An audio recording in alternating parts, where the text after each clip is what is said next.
Take some bread and drink from a cup. The last meal that Jesus shared with his disciples was crucial. That they understood what he was doing was critical.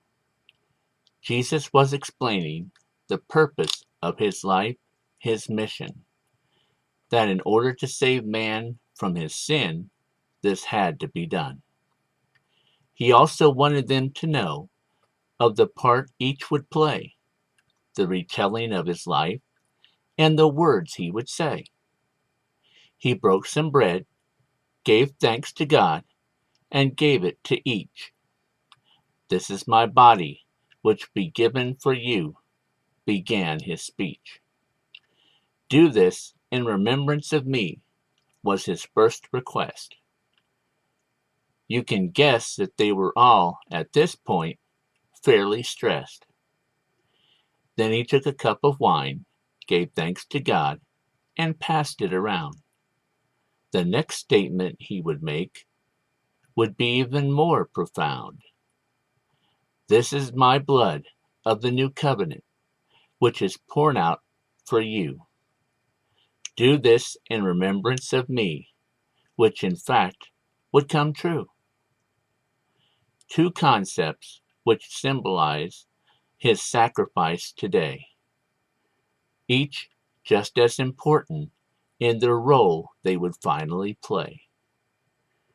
Jesus gave up his body and blood as his sacrifice to bridge the eternal gap between God and man, the ultimate price.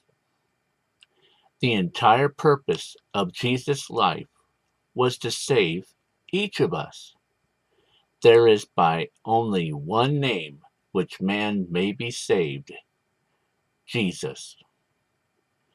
We must believe that Jesus is the Son of God and gave his life, so we may spend eternity with God in the afterlife. We must believe that Jesus died on the cross for all of our sin, that all of these things are true, and the recording is genuine. Then, by these simple truths, man can seal his eternal fate. Remember that for you, it is still not too late. Break bread with Jesus and sip from his cup of everlasting life. Rejoice in your heart and soul. He will greet you in your afterlife. Amen.